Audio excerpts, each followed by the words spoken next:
lagi kayong maging masaya, maligaya. Ang sikreto ng maligayang buhay sa mag-asawa, kailangan ang lalaki laging mapagbigay. Yung kung anong ayaw ng asawa mo, yun ang gawin mo. Kung ayaw niya maglaba, ikaw maglaba. Kung ayaw niya magluto, ikaw magluto.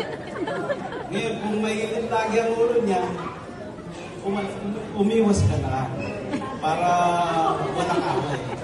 Yun lang, ganun lang laging bigayan at laging nagmamahal.